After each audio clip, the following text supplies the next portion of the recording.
আজ আমি আপনাদের জন্য একটি কাটা গলানো আস্ত ইলিশের রেসিপি নিয়ে এসেছি। এটা আপনারা হয়তো সারা রাতের কাটা গলানো আস্ত ইলিশ খেয়েছেন, কিন্তু সারাদিনের কাটা গলানো আস্ত ইলিশ আপনারা খান নাই। তো সেই সারাদিনের আস্ত ইলিশের রেসিপিটাই আমি আপনাদের জন্য নিয়ে এসেছি। আমি এই মাঝখানে একটু দাগ দিয়ে নিয়েছি, এইভাবে করে দাগ দিয়ে নিয়েছি। এই যে এইভাবে করে এটা সুন্দর দেখা যাওয়ার জন্য এইভাবে দাগ দিয়ে নিয়েছি। এই এই এই আপনারা এইভাবে করে দেখতে পারেন। আর এটা এই মানে একদম মানে কাঁটাটা গলে একদম ইয়ে হয়ে গেছে। আপনারা এই যে দেখুন, ছোট বড় কারো এই মাছটা খেতে কোনো অসুবিধা হবে না, কারণ কাটার ভয়ে অনেকে ইলিশ মাছ খেতে চায় না। এই যে দেখুন, আমি লেজের অংশটাই দেখাচ্ছি আপনাদেরকে। এই লেজটা দেখুন গলে, দেখুন কিভাবে গলে একদম কাঁটাটা, কারণ লেজের মধ্যে তো কাঁটাটা বেশি থাকে, এই কাঁটাটা কীভাবে গলে একদম ইয়ে হয়ে গিয়েছে। এইভাবে আপনারা করে দেখতে পারবেন। ছোটরাও এই আইটেমটা পছন্দ করবে, কারণ আর কাটার কোনো ভয় থাকবে না। ছোট বড় সবাই এই খুব পছন্দ করে খাবে। তো আর এই এই আইটেম, এই যে এখানে আমি চেরি ফুল দিয়ে চেরি টমেটো দিয়ে কিছু ফুল দিয়ে আমি ফুল করে তারপর আমি সাজিয়ে দিয়েছি। আর দিয়ে করেছি একটা বড় গোলাপ ফুল, বড় টমেটো দিয়ে একটা গোলাপ বানিয়ে এটাকে সুন্দর করে সাজিয়ে দিয়েছি। এই আইটেমটা আপনারা চাইলে আপনাদের যে কোনো অকেশনে, আপনাদের ঘরে নতুন বউ আসুক বা নতুন জামাই আসুক বা যে কোনো নতুন অতিথি আসুক, আপনারা এই আইটেমটা করে টেবিলে সাজিয়ে দিতে পারেন। সবাই দেখে বলবে যে ওয়াও, আর সবাই খুব পছন্দ করবে। এভাবে আপনারা করে অন্তত একবার দেখতে পারেন। আর এটা করতে হলে আপনারা আমার ফুল রেসিপিটা ফলো করতে হবে। তাইলে আসসালামু আলাইকুম, দিলুস কিচেন থেকে আজ আমি এই মজার আস্ত সারাদিনের কাটা গলানো আস্ত ইলিশের রেসিপিটা নিয়ে এসেছি। সারাদিনের কাটা গলানো আস্ত ইলিশের রেসিপিটা নিয়ে এসেছি। তা আসুন, তাহলে আমি এই আইটেমটা কিভাবে করব অন্তত একবার একটু দেখে নেওয়া যাক। তাহলে বিসমিল্লাহ করে আমরা আরম্ভ করতে পারি। আসুন তাহলে বিসমিল্লাহ করে আরম্ভ করি।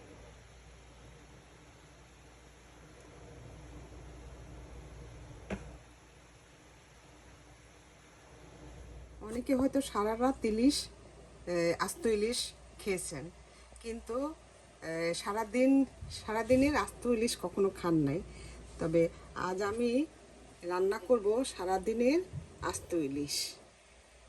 এই সারাদিনের আস্ত ইলিশের জন্য আমি এখানে একটা ইলিশ মাছ নিয়েছি। এই যে দেখুন, ইলিশ মাছের আমি এই মাছের আঁশগুলি ভালোভাবে পরিষ্কার করে, তারপরে এই যে দেখুন কানের ভিতরে যত ময়লা, পেটের ভিতরে যত ময়লা, এই পাশ দিয়ে আমি সমস্ত এগুলি একদম একটা কেচি দিয়ে টেনে টেনে টেনে টেনে তারপর আমি বের করেছি। এই যে দেখুন, টেনে টেনে এটার ভিতরে কোনো ময়লা নেই, এইভাবে পরিষ্কার করে নিয়েছি। এই যে দেখুন, এই অপর পিঠও সেম, এই যে ভালোভাবে ধুয়ে তারপর এটাকে পরিষ্কার করে নিয়েছি। তো এখন আমি কিভাবে সারাদিনের ইলিশটা করব সেটার জন্য আমি একটা মশলা তৈরি করছি। আসুন তাহলে মশলাটা তৈরি করে নিই। আমি আস্ত ইলিশ রান্না করার জন্য এখানে একটা মশলা তৈরি করব।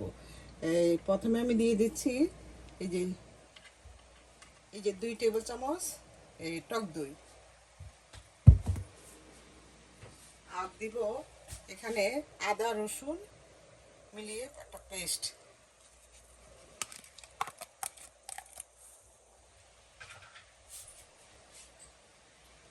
আর দিব নারকেল বাটা,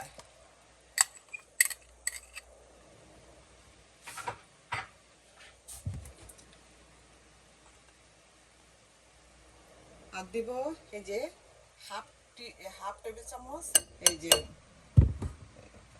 মরিচের গুঁড়া, এই যে 1 চা চামচ এই জিরার গুঁড়া,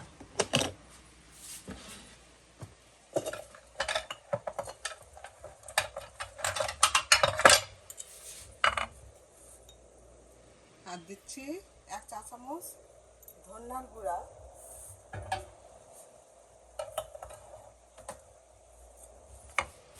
আর 1 চা চামচ হলুদের গুঁড়া দিয়ে আমি এটাকে ভালোভাবে মিশিয়ে এখন দিব স্বাদ মতো লবণ,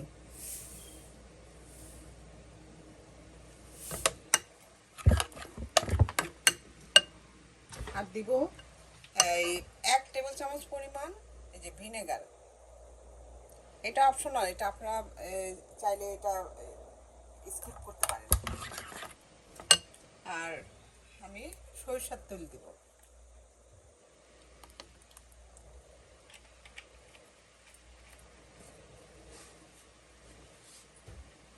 কারণ সরিষার তেল আপনার বুঝে দিতে হবে, কারণ ইলিশ মাছ থেকেও বেশ তেল ওঠে।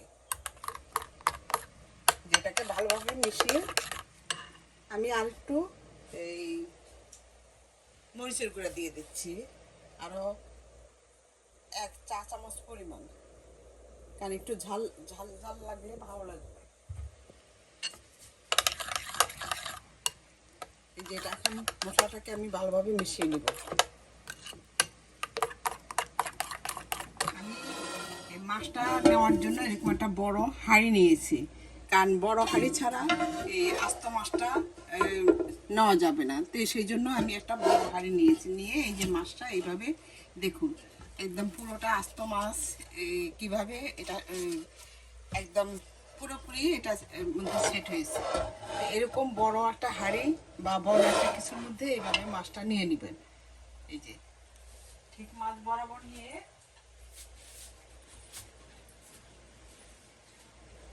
আমি যে পেস্টটা গুলি রেখেছিলাম সেই পেস্টটা আমি এখন দিয়ে দিব।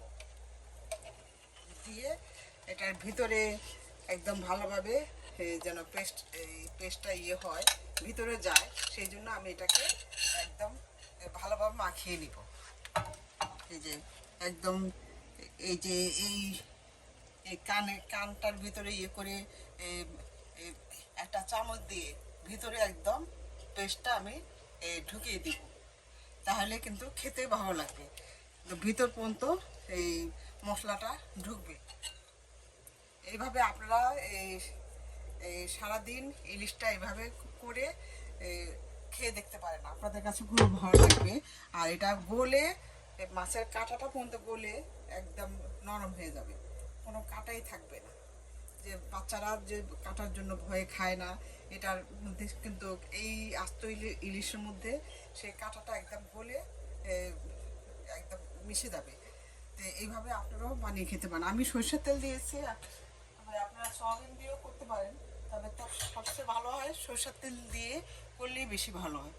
আমি এখন এটাকে ভালোভাবে একটু আমার মশলাটা একদম এই ইলিশ মাছের মধ্যে একদম ভিতরে পেটের ভিতরে করে মাখানো হয়ে গেছে। এখন আমি এই যে চারপাশে এরকম বড় বড় করে পেঁয়াজ কেটে,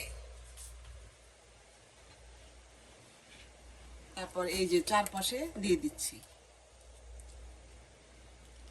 আপনাদের যদি ছোট ছোট পেঁয়াজ থাকে তাহলে আপনারা সেই ছোট ছোট পেঁয়াজটাও দিতে পারেন।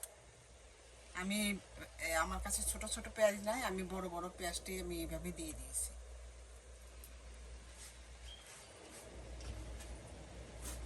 আর কয়েকটা আস্ত কাঁচামরিচ দিয়ে দিচ্ছি, এটা সুন্দর একটা ফ্লেভারের জন্য।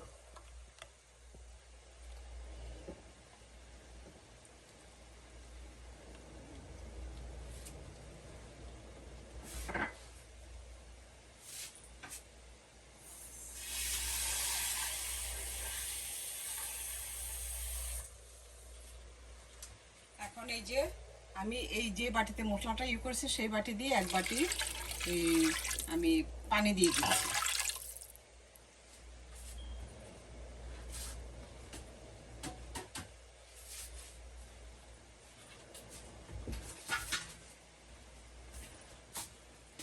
দিয়ে এখন আমি ঢেকে দেব।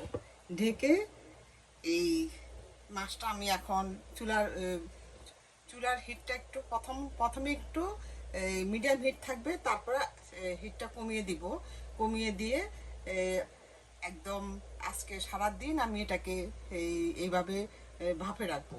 আর এই ঢাকনার এই পাশে একটা ছিদ্র থাকে, এই ছিদ্রটা আমি একটা এই রং দিয়ে আমি এটা ইয়ে করে দিব, মিলিয়ে দিব, মানে মুখটা বন্ধ করে দিব। আর আপনারা চাইলে এই আটা বা ময়দা দিয়ে এই চারপাশে এই মুখটা লাগিয়ে দিতে পারেন। তো এটা কোনো আমি আসলে প্রয়োজন মনে করি না। আমি এইভাবে ঢেকে রেখে অল্প আগুনে পুরাপুরি রান্নাটা করব। এই যে আমি মাছটা কিভাবে দিলাম এটা আমি আবার একটু দেখিয়ে দিচ্ছি। এই যে দেখুন, এইভাবে দিয়ে তারপর এই ঢাকনাটা দিয়ে দেব।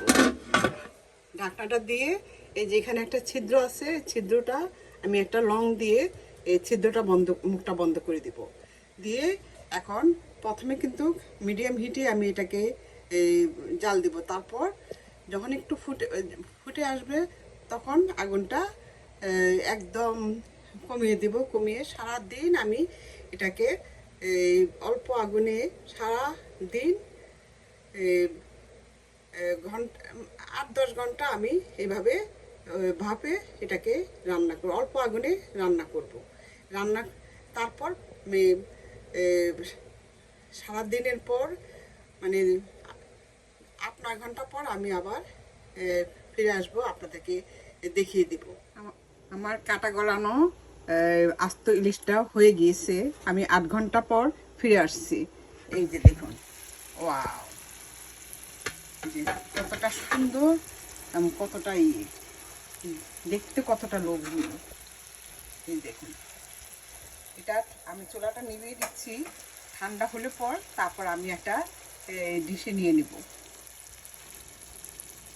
কারণ গরম গরম এটা তো একদম গলে গিয়েছে, কাটা মাটা সব একসাথে গলে গিয়েছে। এখন গরম গরম আমি এটা নামাতে গেলে এটা ভেঙে যেতে পারে।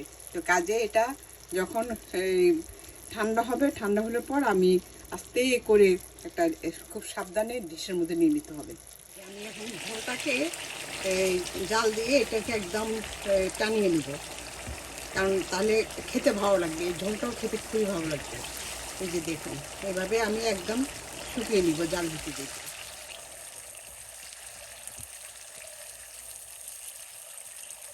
আমি তো আসলে একটু ঝাল ঝাল করেছি, আপনারা চাইলে এই যে কমার মতো করতে পারেন, এটা যার যার পছন্দ মতো আর কি। আমার এটা বেশিরভাগই এটা একটা পাতলা স্টাইলের হয়ে গেছে, আমি পাতলা স্টাইলেই করেছি। কিন্তু এটা এই আইটেমটা খেতে খুবই মজা, যারা একটু ঝাল পছন্দ করেন তাদের কাছে খুবই ভালো লাগবে। এইভাবেই ঝোলটা টানিয়ে করে নেবেন।